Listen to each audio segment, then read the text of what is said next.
தென்னாடுடைய சிவனே போற்றி, எந்நாட்டவர்க்கும் இறைவா போற்றி. அனைத்து தமிழ் உள்ளங்களுக்கும் கனிவான வணக்கங்கள். நிகழும் ஸ்ரீ மங்களகரமான சோபகிருது ஆண்டு மாசி மாதம் 18ஆம் தேதி வெள்ளிக்கிழமை அன்று பஞ்சமி திதியில் சுவாதி நட்சத்திரத்தில் துருவ நாமயோகத்தில் தைத்தூலம் காரணத்தினில் அமிர்தயோகம் கூடிய நன்னாளில் இந்த சீர்மிகு மார்ச் மாதம் பிறக்கிறது.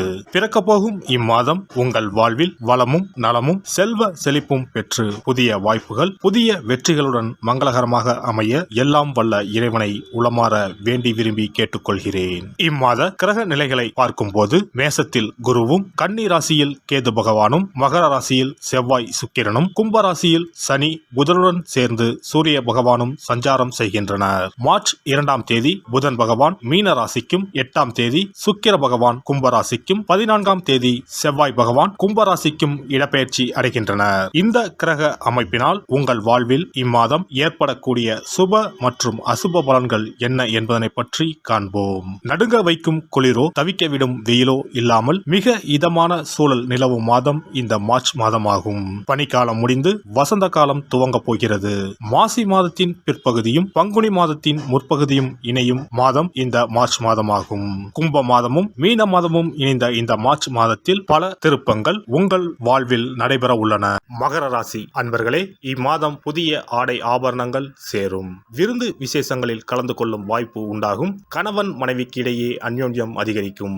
வெளி வட்டாரத்தில் மதிப்பு மரியாதையும் கூடும். அரசாங்க விவகாரங்கள் சாதகமாக முடியும். குரு பகவானின் பார்வைகள் சாதகமாக இருப்பதால் திருமணம், வளைகாப்பு போன்ற சுப நிகழ்ச்சிகள் நல்லபடி நடைபெறும். உறவினர்கள் வருகையால் வீட்டில் மகிழ்ச்சி நிலவும். சிலருக்கு குழந்தை பாக்கியம் கிடைக்கும். கணவன் மனைவிக்கிடையே ஏற்பட்டிருந்த பிணக்குகள் நீங்கி ஒற்றுமை பலப்படும். குடும்பத்தில் மகிழ்ச்சியும் உற்சாகமும் நிறைந்திருக்கும். பிள்ளைகளின் பிடிவாத போக்கு மாறும். அவர்களின் விருப்பத்தை நிறைவேற்றி மகிழும் வாய்ப்பு ஏற்படும். பிள்ளை அல்லது பெண்ணின் திருமணம் தொடர்பான முயற்சிகளை மேற்கொள்ளலாம். நல்ல சம்பந்தம் அமைய வாய்ப்புள்ளது. இளைய சகோதரர்கள் கேட்கும் உதவியை மகிழ்ச்சியுடன் செய்து தருவீர்கள். முக்கிய முடிவுகளை துணிந்து எடுப்பதுடன் அதனால் ஆதாயமும் அடைவீர்கள். அலுவலகத்தில் பணிச்சுமை அதிகரிக்கும். எந்த ஒரு வேலையையும் சற்று கஷ்டப்பட்டுத்தான் முடிக்க வேண்டியிருக்கும். தீவிர முயற்சியின் பேரிலேயே உங்களின் கோரிக்கைகள் நிறைவேறும். சக ஊழியர்களால் ஓரளவு உதவி உண்டு. தொழில் வியாபாரத்தை பொறுத்தவரை கூடுதலாக உழைக்க வேண்டும். ஆனால் அதற்கேற்ற ஆதாயம் கிடைக்கும் என்று சொல்வதற்கில்லை. பங்குதாரர்களால் வியாபாரத்தில் லாபம் கூடுதலாக கிடைக்கும். வியாபாரத்தை விரிவுபடுத்த வங்கி கடனுதவி கிடைக்கும். குடும்பத்தை நிர்வகிக்கும் பெண்களுக்கு மகிழ்ச்சி தரும் மாதமாகவே இருக்கும். குடும்ப பொறுப்புகளை நிறைவேற்றுவதில் சிரமம் எதுவும் இருக்காது. அக்கம் பக்கத்து வீடுகளில் உள்ளவர்கள் உதவிகரமாக இருப்பார்கள். அலுவலகம் செல்லும் பெண்களுக்கு பணிகளில் கூடுதல் கவனம் தேவை. மாணவர்களுக்கு எதிர்காலம் பற்றிய திட்டங்கள் மனதில் தோன்றும். கல்வியில் கூடுதல் கவனம் செலுத்துவீர்கள். கலைஞர்களுக்கு தங்கு தடையின்றி புதிய வாய்ப்புகளை பெறலாம். புகழ் பாராட்டு வந்து சேரும். நற்பெயர் எடுப்பதற்குண்டான சூழ்நிலைகள் உருவாகும். எதிர்பார்த்த உதவிகள் வந்து சேரும். அரசியலில் உள்ளவர்களுக்கு நல்ல பலன்கள் கிடைத்தாலும் அதே நேரத்தில் விழிப்புடன் செயல்படுவதும் நன்மை தரும். இழுபறியாக இருந்த சில காரியங்கள் நன்றாக நடந்து முடியும். கையிருப்பு கூடும். நட்சத்திர பலன்கள் உத்திராடம் 2, 3, 4ஆம் பாதம். இம்மாதம் நிம்மதியும் சுகமும் அதிகமாகும். புண்ணிய தலங்களுக்கு யாத்திரை செல்ல வேண்டி வரலாம். பணவரத்து திருப்திகரமாக இருக்கும். பல வகையிலும் பிறர் உதவி கிடைக்க பெறுவீர்கள். புத்தி சாதுரியம் அதிகரிக்கும். யாருக்கும் வாக்குறுதிகள் கொடுப்பதை தவிர்ப்பது நல்லது. திருவோணம் நட்சத்திரம். இந்த மாதம் தொழில் வியாபாரம் நிதானமாக நடக்கும். உறவினர்களுடன் அனுசரித்து செல்வது நல்லது.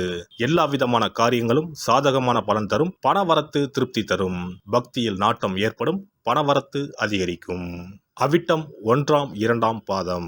இந்த மாதம் எதிர்ப்புகள் அகலும். நீண்ட நாட்களாக இருந்து வந்த பிரச்சனைகள் தீரும்.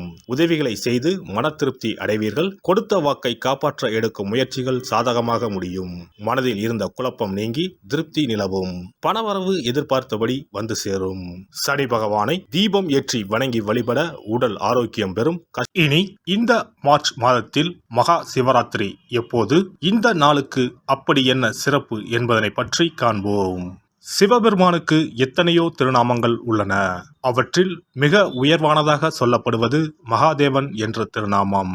மகாதேவன் என்றால் கடவுள்கள் அனைவருக்கும் மேலான கடவுள். கடவுள்களுக்கு எல்லாம் தலைவன் என்ற பொருள். சிவாய நம என சிந்திப்பவர்க்கு அபாயம் ஏற்படாது என்பார்கள்.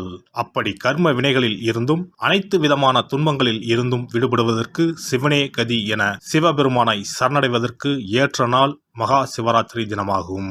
மகா சிவராத்திரி நாளில் சிவபெருமானை முழு மனதுடன் உண்மையான பக்தியுடன் வழிபட்டால் நம்முடைய வேண்டுதல்கள் அனைத்தையும் சிவபெருமான் நிறைவேற்றி வைப்பார் என்பது ஐதீகம்.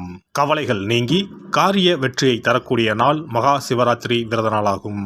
சிவபெருமானுக்கு உரிய அஷ்ட விரதங்களில் மிக முக்கியமானது மகா சிவராத்திரி விரதமாகும்.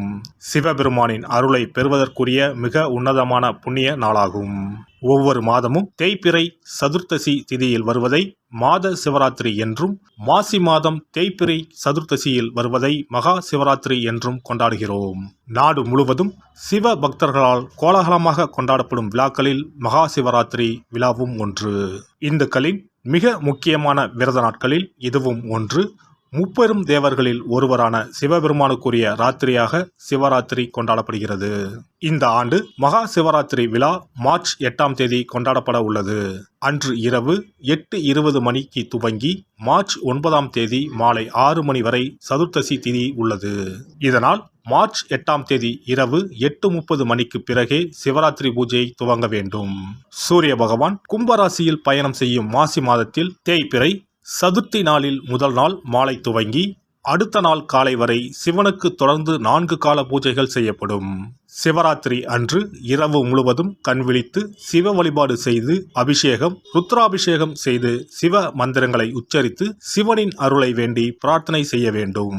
ஆன்மீகத்தில் உயர்ந்த நிலையை அடைவதற்கும், துன்பங்கள் மற்றும் பாவங்களில் இருந்து விடுபட்டு மோட்சத்தை அடைவதற்கும் ஏற்ற நாள் இதுவாகும். மகா சிவராத்திரி அன்று அதிகாலையில் எழுந்து புனித நீராடி வீட்டை சுத்தம் செய்து பூஜை அறையில் விளக்கேற்றி வைக்க வேண்டும். பிறகு மாலையில் சிவன் கோவிலுக்கு சென்று அங்கு நடக்கும் அபிஷேகம் பூஜைகளில் கலந்து கொள்ள வேண்டும். அன்று சிவலிங்கத்திற்கு பஞ்சாமிர்த அபிஷேகம் செய்வதும் வில்வ அர்ச்சனை செய்வதும் மிக சிறப்பானதாகும். மகா சிவராத்திரி நாளில் எத்தனை முறை முடியுமோ அத்தனை முறை பஞ்சாட்சர மந்திரமான ஓம் நம சிவாய மந்திரத்தை உச்சரிக்க வேண்டும்.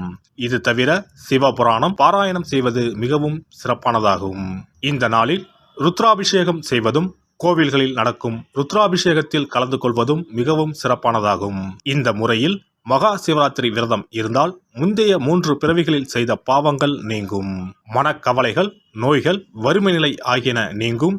அதோடு வாழ்வில் அனைத்து விதமான இன்பங்களும் உயர்வும் கிடைக்கும். நாம் செய்யும் வழிபாடு, பூஜை ஆகியவற்றிற்கு 2 மடங்கு பலனை தரக்கூடியது மகா சிவராத்திரி விரதமாகும். சிவபெருமானை வணங்குவதற்கும் அவரின் அருளை பெறுவதற்குமே அவருடைய ஆசி இருந்தால்தான் முடியும். அதனால்தான் அவன் அருளாலே அவன் தாள் பணிந்து என்ற அற்புதமான வாசகத்தின் மூலம் நாம் அறிய முடிகிறது. சிவ அருளை பெற வேண்டும் எனில் அது அத்தனை சுலபமான காரியம் கிடையாது. சிந்தையிலும் செயலிலும் சிவனையே நினைத்து ஒவ்வொரு காரியத்தையும் செய்ய வேண்டும். அப்பேற்பட்ட சிவபெருமானின் அருளை பெற எளிமையான ஒரு நாளை பற்றித்தான் இப்பொழுது நாம் தெரிந்து கொண்டோம். எல்லாம் வல்ல இறையருளால் நீங்களும் உங்கள் அன்பு குடும்பமும் உடல் நலம், நீலாயுள், நிறை செல்வம், உயர் புகழ், மெய்ஞானம் ஓங்கி வாழ்க வளமுடன். இந்த வீடியோ உங்களுக்கு பிடிச்சிருந்தா லைக் பண்ணுங்க, ஷேர் பண்ணுங்க அண்ட் சப்ஸ்கிரைப் பண்ணுங்க. பக்கத்துல இருக்க பெல் ஐகானை கிளிக் பண்ணுங்க. நன்றி, வணக்கம், வாழ்க வளமுடன்.